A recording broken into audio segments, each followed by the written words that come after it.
everybody, and welcome to another exciting, fun-filled, expeditious radio episode of Radiorama.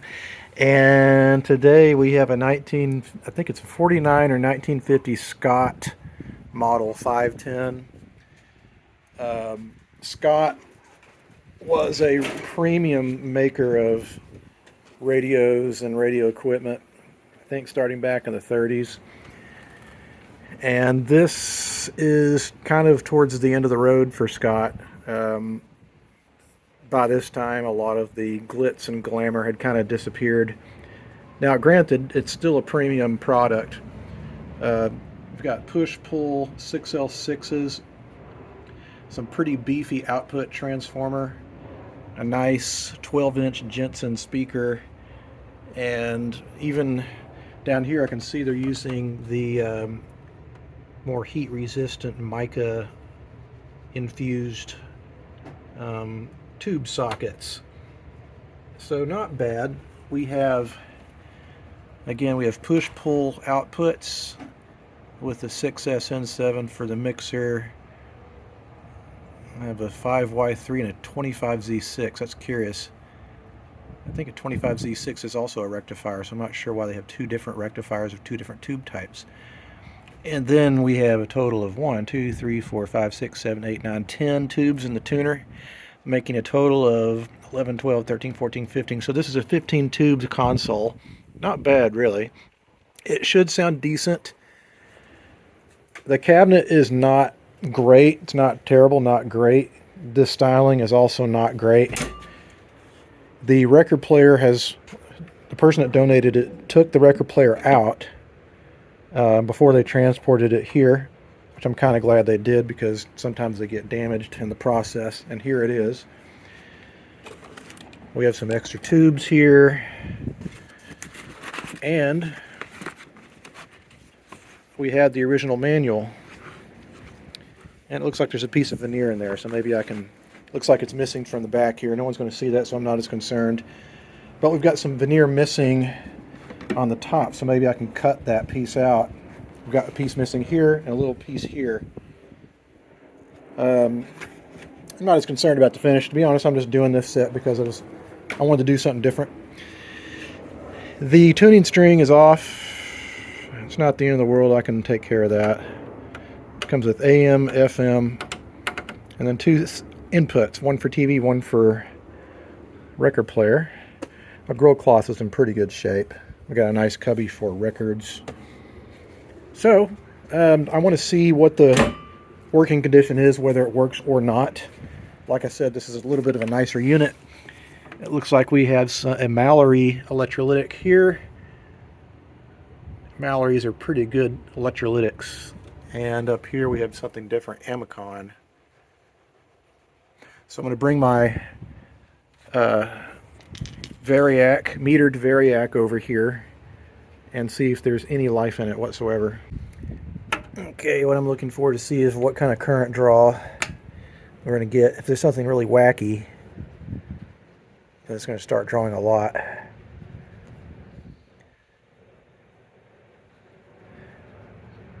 Let's see, volts.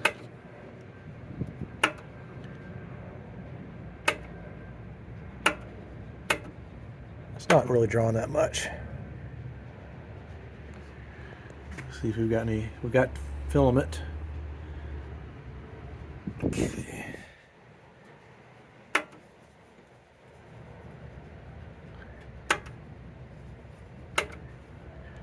About 60 volts.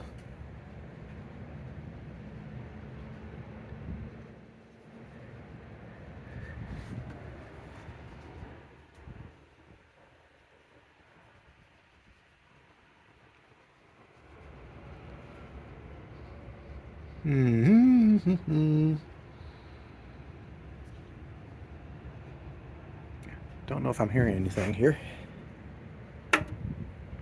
It's not drawing much current. That's good.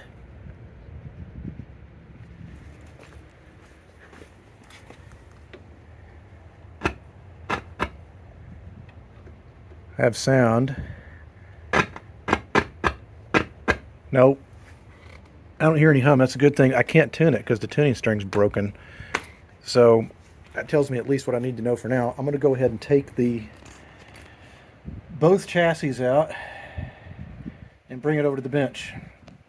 First thing I want to do is fix that dowel string, and then we're just, oh, it's windy out there today. It's blowing away, and we will see what's going on underneath the hood here. All right, so I got both chassis removed. Here's the amp chassis, and here's the tuner chassis. Tuner chassis weighs like nothing. This big boy's pretty chunky though. Let's see what's going on underneath, and there's not much. There's basically these two electrolytics and this guy, which has probably been added later.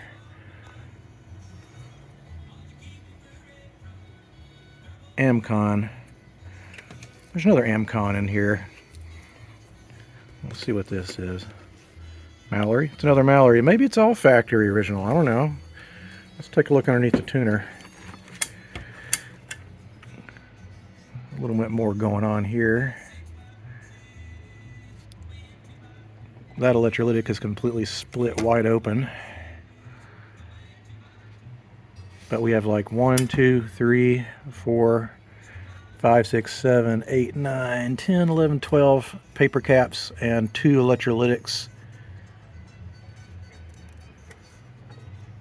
I don't think it's been worked on. I think this is factory original. Now, I was looking at the tuning cord situation, and it is there, but the cord is loose, so I need to tighten the spring on it. And to do that, I think I'm going to have to remove this front plate. But I think what I'm going to do is just start replacing electrolytic capacitors first, and then we'll, I don't know. It looks like maybe I can take this whole thing off. It's not that bad. If I take these 4 screws off, I should be able to take that faceplate off and tighten up those screens. All right, well, that is pulled off with 4 little screws, and I think all this guy needs really is just a little help.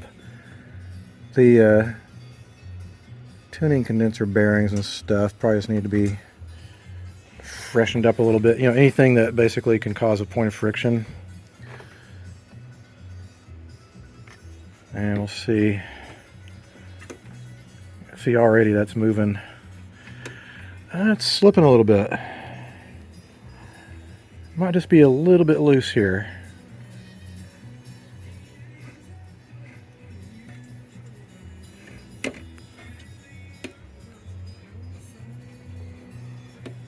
Yeah, it needs to be tightened up. So what we're going to do is pull these springs a little bit. You can usually stretch it maybe a few links down in the spring just to tighten it up a little bit, because this string will loosen with age. I didn't have to stretch them that much. You see, they're just a little bit past where they were originally. That is moving the way that I want it to. So now, I think I'll just leave that guy off because I need to clean the glass and all that stuff anyway. Plus I want to eventually clean all that nice shiny chrome. But I think what I'm going to do is start with the tuner chassis, because it's a bigger pain in the butt than the amp, which is nothing. So the amp will be my reward for a good job replacing the zillions of caps in this guy. Alright, I'm going to start with the tuner chassis. And I'm going to go ass backwards this time. Usually I start with the electrolytics. But you know what? Rules are meant to be broken. So I'm going to start with the paper caps. And just as a reminder, most of the time you can just look on the cap itself. This says 1/10 of a microfarad at 200 volts. So you just want to replace like with like, and you have about a 20% leeway on that value. So if you don't have exactly that value, it's okay. This one says 0.5. This one's 0.05. 0.02, 0.1. So what I do is I start counting the different values, and to kind of speed things up and preventing me from having to get up and down and up and down, I just get a whole bunch of caps at once and just start snipping. And what I do to make sure that I don't lose my place is I'll do this. I'll basically cut one end of the old lead of the old capacitor,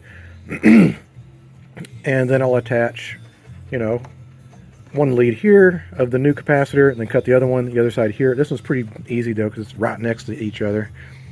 What is the voltage on that? 200 volts. I don't have any lower voltage 0.01s or 0.1s, but they're much smaller, so I don't need that insulation that was on them anyway. Alright, so I started the process. Got some of the paper caps replaced, one of the electrolytics. What I'm going to do is try to do the bare minimum just to try the thing out. So I've attached one electrolytic, and you can see what I do here is I just attach the negative lead of the new electrolytic as close as I can so that it's not going to move around. And then I attach my leads to the positive. We got two more of these guys to go. I usually start with the most difficult one that has the most components attached to it, because you'll want to try to locate that capacitor to as close as you can to all those components. The rest of these are not a big deal. You got like two wires here and one lead here. So again, start with the most difficult ones first, and then you back your way out. Alright guys, so the electrolytics are replaced in the tuner chassis, so now it's time to move on to the amplifier chassis. Let's see, we have 1, 2, 3, 4, 5, 6 electrolytics in this guy. Oh, there's another one up here. 7. And then if there's time permitting for the rest of the evening, I'll take it over there and test it out and see if it works. Alright, so I've got the electrolytics replaced in the amplifier and power unit. Not too concerned about that, that's just a bias cap and it's low voltage. So what I'm going to do is plug everything back in and see if we get any life out of it. Okay, I installed everything back in, just real loosey-goosey. Let's see what happens this time. Of course, my pilot lights aren't touching anything. Let me see if we've got the filament. Yeah, we do. Okay.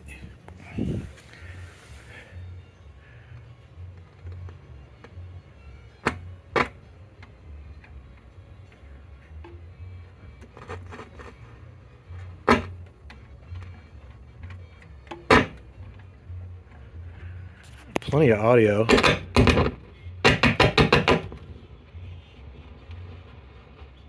Maybe it's just dirty contacts. I don't know. Let's see.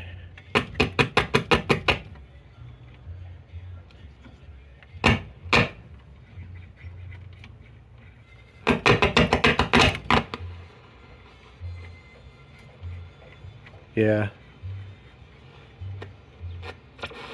Acts like it wants to pick up something.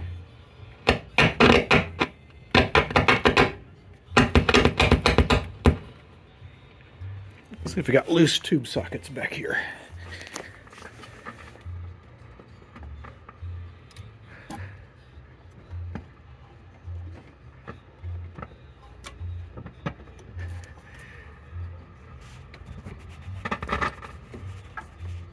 Could just be dirty contacts. Got no antenna hooked up for AM either. Let's see.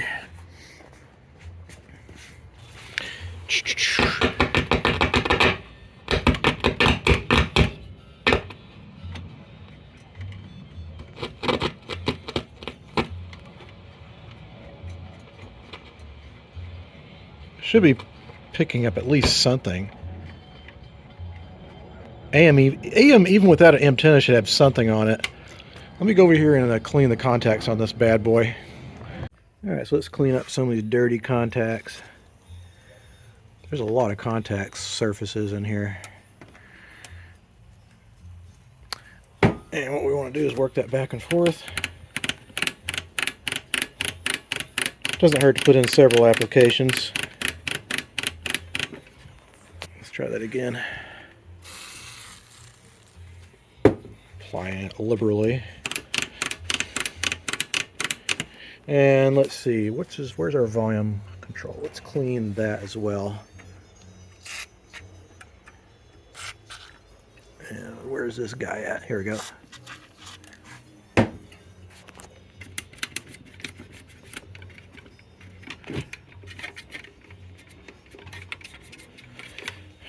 Okay. I'm going to try it again, and if it doesn't work this time, it's time to test some tubes. Alright, I put it back in the cabinet. Let's see if we get any improvements here.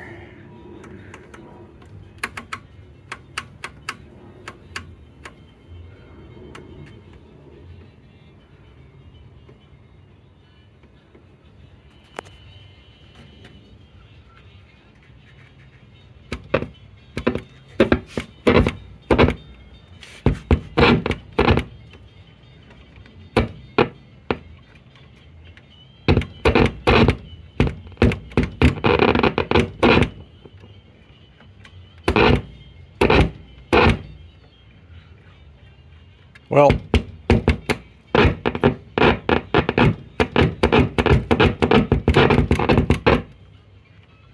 audio is definitely there.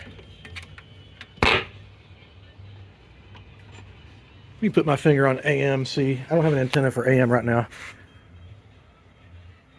Let me put the camera down for a second.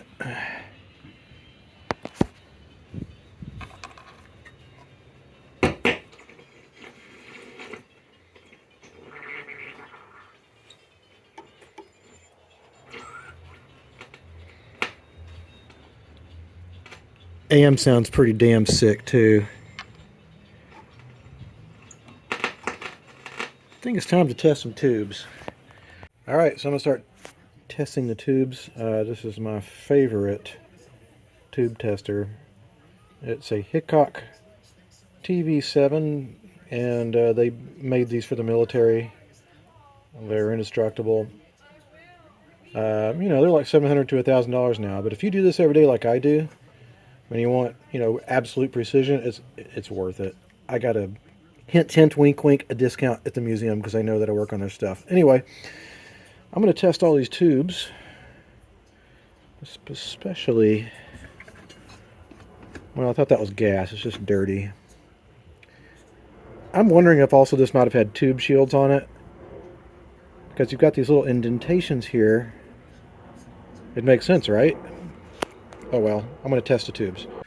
So far what I've found is that 6SQ7, which has 3 sections, has a very, very weak first section. It is the triode section, and it's supposed to measure minimum value of 19. It's measuring maybe about 8. I haven't finished all the tubes. I've gotten basically to the last 2. I get a feeling that looks like a rectifier. What is this guy?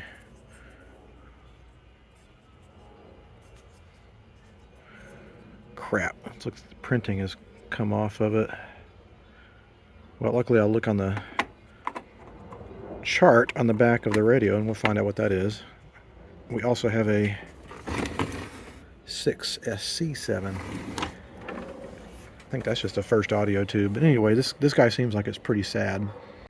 Alright, all the tubes in the tuner minus the 6SQ7, which is marginal, tested fine. I think that there's something else going on.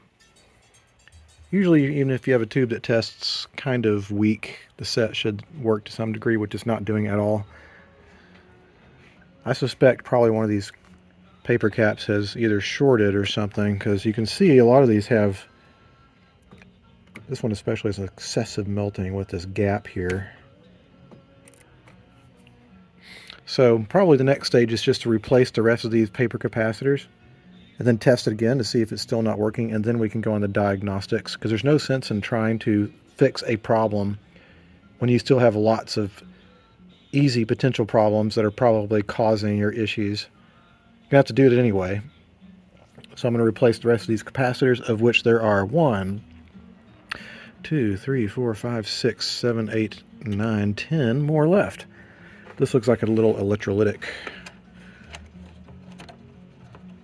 4 microfarads at 50 volts. That's the positive side. Alright, let's go in and dig in and replace the rest of these suckers. Okay, so I poured over this for a little while, and I just dropped my soldering iron. Ugh. Found the problem here. There is a burnt open resistor here, probably because one of these capacitors here is shorted. So I'm going to replace those and replace that resistor and see if that restores radio. Alright, so we got all that patched up. See if there's anything else that could be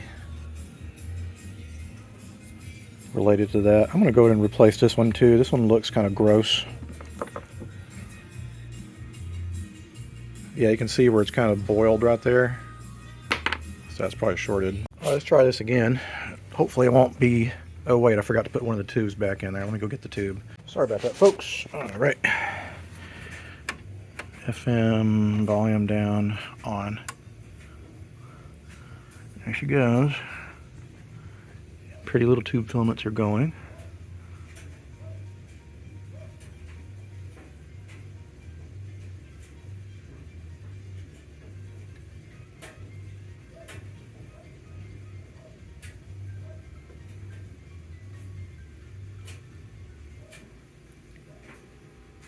Don't seem to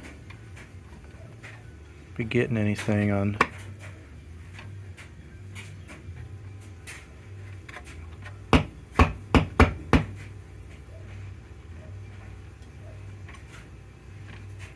Well, that's annoying.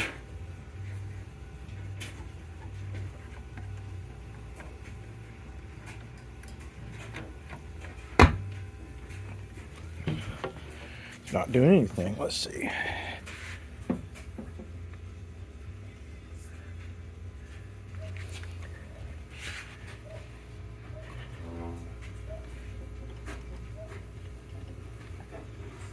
Still not very happy at all. Oh shit! Oh, that tube is loose. Let me tighten that back up. Alright, well, it's another case where I kind of feel like a dum-dum because I made a couple of very basic mistakes. Number one, I soldered one of these capacitors to the wrong place. It was essentially choking out the IF here. And the other thing that I did is when I was testing tubes, I kind of forgot that 6C4 was kind of not good. I'd put a red mark on it and forgot about it. And I took it over to the museum yesterday and was trying to see if anyone else had any ideas as far as why FM wasn't working at all. And one of the guys said, "Did you check 6C4? And I thought, yeah, I did. I remember checking 6C4. Then I saw my red X on it and immediately realized that tube is bad, and I forgot that I'd tested it bad and hence didn't replace it. So as soon as I replaced it, FM started working like a champ. The other thing is that this was missing all the tube shields. They're there for a reason. So I found a whole bunch in our stash and I have replaced all of them. So now it seems to be working okay. There's still a few old caps in there that need to be replaced, so I'm going to replace those. And then I'm going to clean up all this beautiful chrome and then add an audio in via a 3.5 millimeter stereo cable, which we will pare down to mono. And then I'll replace the front dial plate and then work on the cabinet. It's kind of a gross day out there today, so a perfect day for wasting time working on obsolete electronics. So the good news is that I've kind of got through all the roadblocks I was having with this. And then after that I will of course need to work on the record player, which I haven't even looked at yet. I have no idea what its condition is. Let's see. Doesn't look like an amazing unit. Then again, you know, a lot of people fail to realize it, but when you get to this era of Scott, a lot of the quality had just kind of dissipated. And we also have this loop antenna. Turns out AM won't work without it. And it looks like all the leads for some reason were removed. I think I'll take this off and maybe solder some leads to it. It looks like we have several connections. This has been jerry-rigged. Someone, 1, 2, 3, 4. There's like 4 connections to the antenna loop here. 1, 2. That's very strange. Actually, I'm looking here.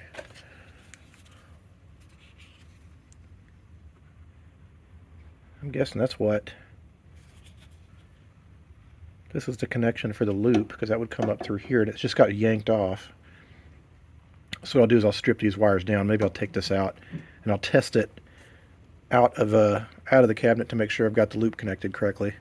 Okay, so it's finally all recapped. All that was left was capacitors going to the tone and volume controls, and that can affect things. There's not a lot of voltage on those caps, but you know, these guys leak like crazy. Now what I need to do is replace the cord.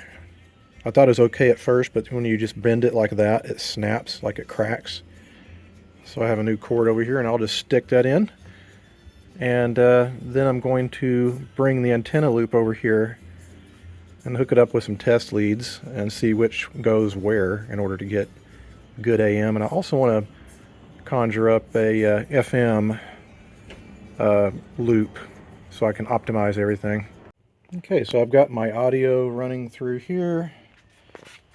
I decided not to cut any holes in the chassis. The Scott stuff tends to be somewhat desirable. I'm not sure about this particular model, but anyway, I've got the audio running through now. Got plenty of gain. Likewise, I've got my antenna hooked up.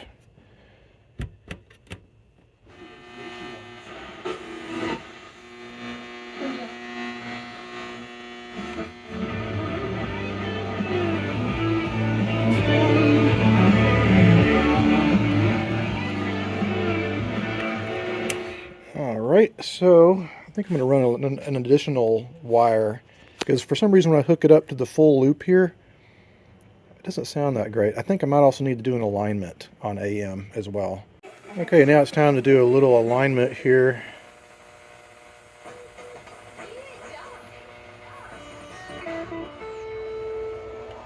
The views, opinions, and statements expressed in the following program reflect views of the program contributors and do not necessarily reflect the views of Fremont Broadcasting LLC, its management, or its sponsors.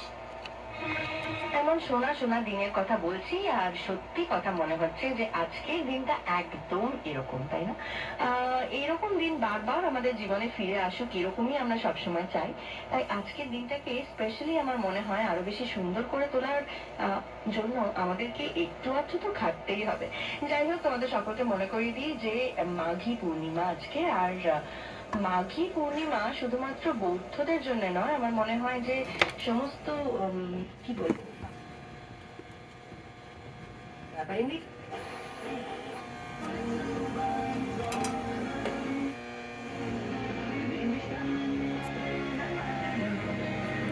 Crap. What do I do with my tool? Oh well. Alright.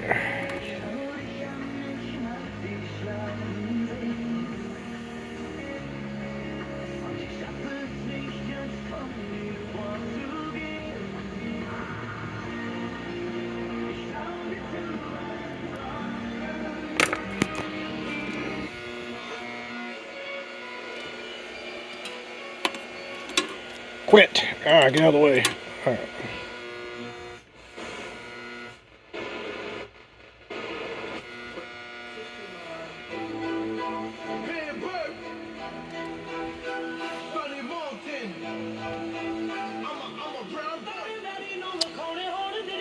Alright, that's sounding better. Anyway, now it's going to be the fun part of cleaning all the chrome up. Alright, now it's time to go over both the chrome plated chassis. I'm using a little metal wadding chrome polish. I mean, I know a lot of people probably aren't going to look in the back, but for a collector, they like to see that shiny chrome, so that's what I'm going to do. Luckily, it looks like the chrome is not in too bad a shape. It doesn't look like it was stored anywhere that was damp. Yeah, it's coming pretty clean. So we're going to go over both of these with this metal wadding polish. And then when we're done, it should look real pretty. Alright, so I've applied the material, the wadding polish, to both of these chassis. The stuff takes a long time to dry, especially on a damp day like today, so I think it's time to start on the cabinet. The cabinet needs a lot of love here. It's got a lot of fading, scratches, and abrasions, so we're going to go over it with two products, Old English and Howard's. And let me take this crap off the top of it and we'll get started on that. Alright, first thing I'm going to start off with is Howard's Restore Finish. I always say Howard's when it's Howard, not Howard's. Anyway, you can see how it kind of goes in and like fills in a lot of the areas that are discolored. Stuff has a wonderful smell to it. I'm sure it's got all kinds of nice toxic chemicals in it, but it does a great job. Here, I'll demonstrate again here. Of course, doing it one-handed is never the best idea.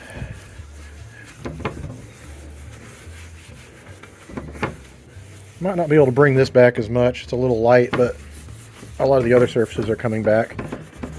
Sometimes you just have to soak the crap out of it. Alright, so I successfully got all the chrome polish off.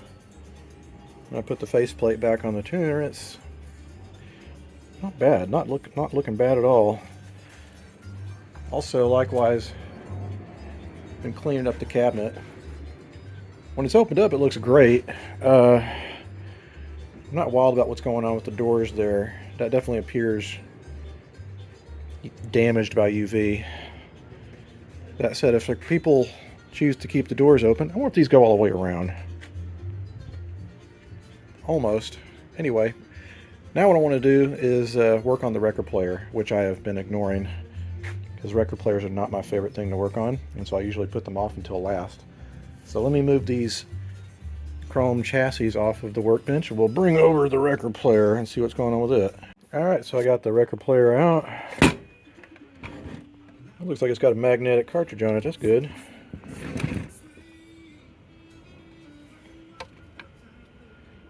It's a heavily built machine. It's built like a tank.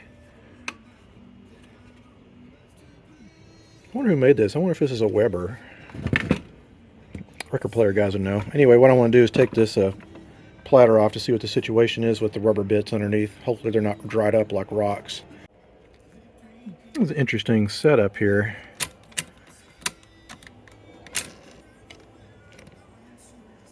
I think the rubber might be usable. It's definitely a little hard.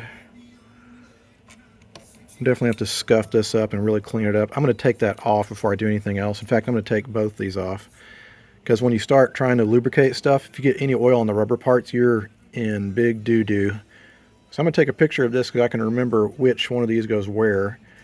And then I can put them back in the right place. Otherwise, knowing me, I will forget. Okay, now what I'm going to do is start oiling the mechanism. And I use a zoom spout oil. And what you want to do is just kind of lightly dab all the little areas that happen to move.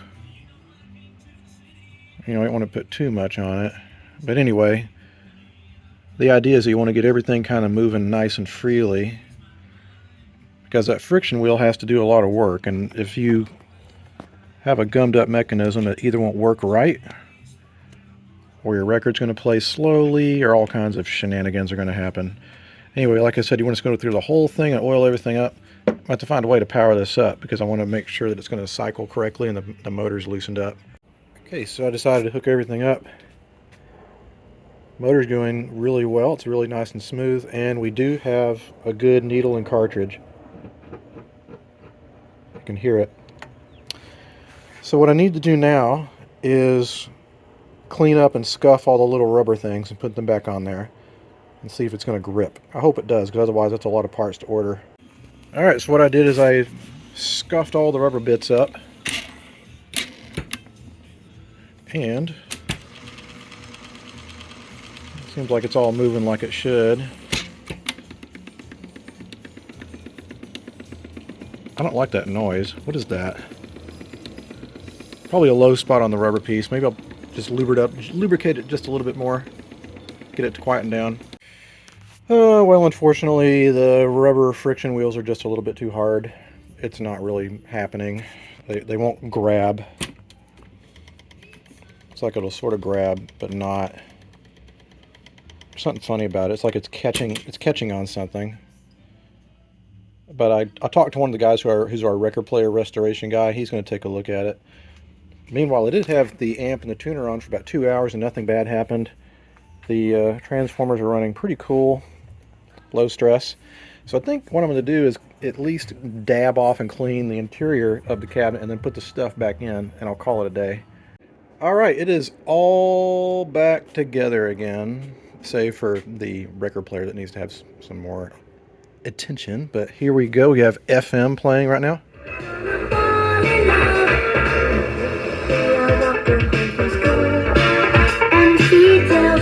Not bad. And we'll turn it over to the TV for my Bluetooth connection.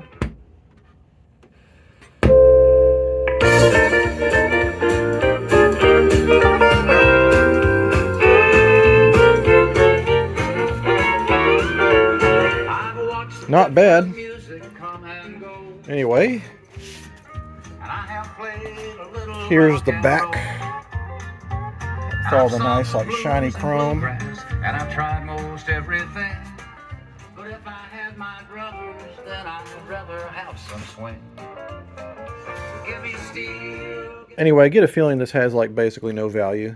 It's not the 1930s Scots where people go gaga over it. This is a 50s Scot, and I'm trying to remember my history. I believe the Scot who started it was gone, like he was ousted or something like that. Something not nice. But anyway, it's still a nicer than average console. It's definitely not a Sears. It's a little bit better than that, probably a lot better than that, but it is what it is. I just wanted to do something different, and I essentially wanted to get this back together because the next project is going to be this huge thing. So I wanted to get this back together so I could start on that. All right, everybody, thanks so much for watching. If you have any questions or comments, you can leave them down in the comment section below. And until the next time something comes across my workbench, I'll see you guys next time. Adios.